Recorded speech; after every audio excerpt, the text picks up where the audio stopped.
Hello and welcome all. आज के हमारे लेक्चर के लिए जो 4 मेन वर्ड्स हैं उनमें पहला है हस्बैंड, हिंदी है शौहर। दूसरा है आइडिया, हिंदी विचार। तीसरा आइडल, बेकार। और लास्ट है इग्नोरेंट। इग्नोरेंट मीन्स अनजान, अनभिज्ञ।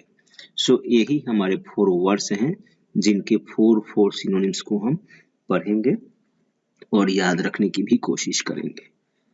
तो हस्बैंड के 4 सिनोनिम्स आपके समक्ष है। पहला है स्पाउस, दूसरा है पार्टनर, तीसरा है मेट और चौथा है ग्रूम। देखिए, स्पाउस एक कॉमन जेंडर है। कॉमन जेंडर का मतलब होता है कि स्पाउस का मतलब पति और स्पाउस का मतलब पत्नी, दोनों होता है। पति के लिए अपने पति को पति स्पाउस कहेंगे, वैसे ही पत्नी भी अपने पति को स्पाउस कहेंगे। कॉमन जेंडर है तो हस्बैंड का सिनोनिम तो है ही। पार्टनर मतलब साथी, साथी भी एक कॉमन जेंडर है। मेट, मेट मतलब पति या पत्नी, यह भी एक कॉमन जेंडर है। सो आप यह भी कह सकते हैं कि हस्बैंड का अगर सिनोनिम स्पाउस, पार्टनर, मेट है तो वाइफ का भी सिनोनिम ये तीनों हैं, कॉमन जेंडर है इसलिए। अब बचा ग्रूम। ग्रूम मीन्स दूल्हा। दूल्हा मतलब आप जानते हैं। सो हस्बैंड के 4 सिनोनिम्स आपको ध्यान रहेंगे, spouse, partner, mate and groom. ये हो गया पहला हस्बैंड का, शौहर। इसका पहला है स्पाउस, फिर पार्टनर, फिर मेट, फिर ग्रूम। अब है आइडिया। आइडिया मतलब विचार। इसका है ओपिनियन, विचार या राय, एक ही बात होती है। नोशन, धारणा। धारणा तो विचारों से ही बनती है। सो नोशन भी सिनोनिम है आइडिया का। फिर है प्रपोजल। ध्यान रखिए PRO है, POSL, प्रोपोजल नहीं पढ़ेंगे, इसे प्रपोजल पढ़ेंगे, सुझाव। और फिर प्रोपोजिशन, प्रस्ताव। पोजीशन तो पता है आपको, पोजीशन का स्पेलिंग प्रो जोड़ देना है, मतलब प्रस्ताव। सो आइडिया के 4 सिनोनिम्स हो गए, opinion, notion, proposal, proposition. Husband का spouse, partner, mate, groom. Now idol. Idol का मतलब आप समझते हैं। आइडल मतलब बेकार, निष्क्रिय, सुस्त, ये है आइडल। एक होता है आइडोल, इसका मतलब होता है आइडोल मीन्स मूर्ति। एक होता है आइडियल, आइडियल मीन्स आदर्श।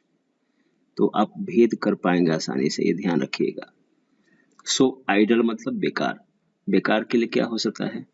लेथर्जिक, लेथर्जिक, स्लगिश,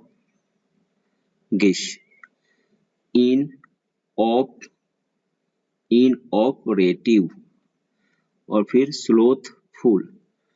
सो आइडल का हो गया लेथर्जिक, स्लगिश, इनऑपरेटिव और स्लोथफुल। हिंदी की बात करें तो सुस्त, सुस्त भी है, फिर निष्क्रिय है, फिर आलसी है, एक ही है सब। सो आइडल के हो गए लेथर्जिक, स्लगिश, इनऑपरेटिव, स्लोथफुल। ऑपरेटिव मतलब सक्रिय, इनऑपरेटिव तो इसका उल्टा हो गया, निष्क्रिय। लेथर्जिक का मतलब सुस्त, स्लगिश का मतलब भी सुस्त और स्लोथफुल का मतलब आलसी।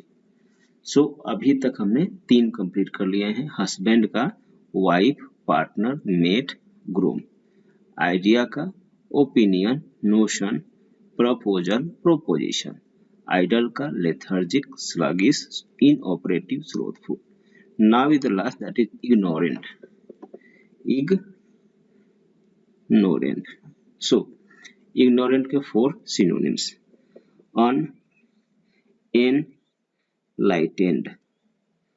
अनएनलाइटेंड, ना मालूम, जिसको ज्ञान नहीं होता उसे कहते हैं अनएनलाइटेंड, ना मालूम। फिर है अनट्यूटर्ड, अशिक्षित। ट्यूटर्ड मतलब शिक्षित और उसमें अन लगा दिया तो अनट्यूटर्ड, अशिक्षित। फिर अवेयर मतलब आपको पता है, अवेयर मतलब जिसको जानकारी होती है किसी बात की, किसी सामान की, किसी वस्तु की। अवेयर, अनअवेयर उल्टा होता है उसका, अनजान।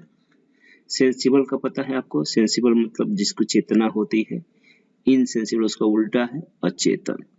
सो इग्नोरेंट का 4 सिनोनिम्स ध्यान रहेगा आपको, एनलाइटेंड, एन अनएनलाइटेंड। दूसरा है अनट्यूटर्ड, फिर है अनअवेयर एंड इनसेंसिबल। ध्यान रखेंगे आप। आइडल का लेथर्जिक, स्लगिश, इनऑपरेटिव, स्लोथफुल। और ऐसे ही इग्नोरेंट का अनएनलाइटेंड, अनट्यूटर्ड, अनअवेयर, इनसेंसिबल। शुरू से एक बार और लास्ट रिवीजन कर लेते हैं। हस्बैंड का स्पाउज, पार्टनर, मेट, ग्रूम याद हो गए होंगे आपको। आइडिया का opinion, notion, proposal, proposition. Idol का lethargic, sluggish, inoperative, slothful. Ignorant का unenlightened, untutored, unaware and insensible. इस लेक्चर में इतना ही। Thank you very much.